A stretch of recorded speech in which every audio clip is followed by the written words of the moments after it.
Well, John told me you're working on a skull. So then when I came in and I saw how big it was, I was like, what have I done? What have I signed up for? Right now we are opening a new exhibit called Cretaceous Crossroads at the museum, which is very exciting. And going all in the cracks over everything, just to make sure everything is stable.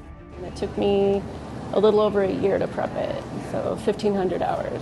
It's a part of the museum that we know exists, but we rarely get a chance to see, the underground labs. In this lab, fossils are prepped for the archive and for display, each one with a story. But a particularly interesting story is of this horned dinosaur. Kind of looks like a triceratops, but it's actually at least 10 million years older than triceratops, it looks like.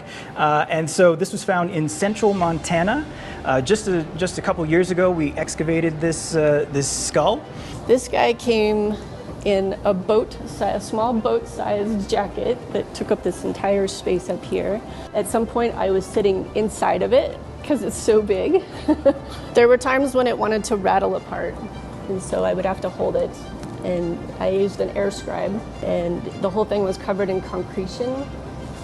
And so it's a really hard iron, rich mineral that really sticks hard to it. You can see some of it on the inside of the eye here. And so I had to hold it in place and then air scribe that bit off, secure it in place with the paraloid that we use. And yeah, so it's just very time consuming, very careful, so we can get as much science out of it as we can. To me, the first time it's on display to the public, because it just came out of the ground just a couple of years ago, which is pretty cool to think that after, over 70 million years in the ground, we're unveiling it to the public in this way. But a lot goes into prepping a fossil. It also includes manufacturing armatures and display pieces. We have this whole duckbill tail that's going to have to go on display, and it's going to be displayed almost vertically. And I've come in and sort of shaped wire so that it hugs, each one of these neural spines. So it will kind of keep this in place.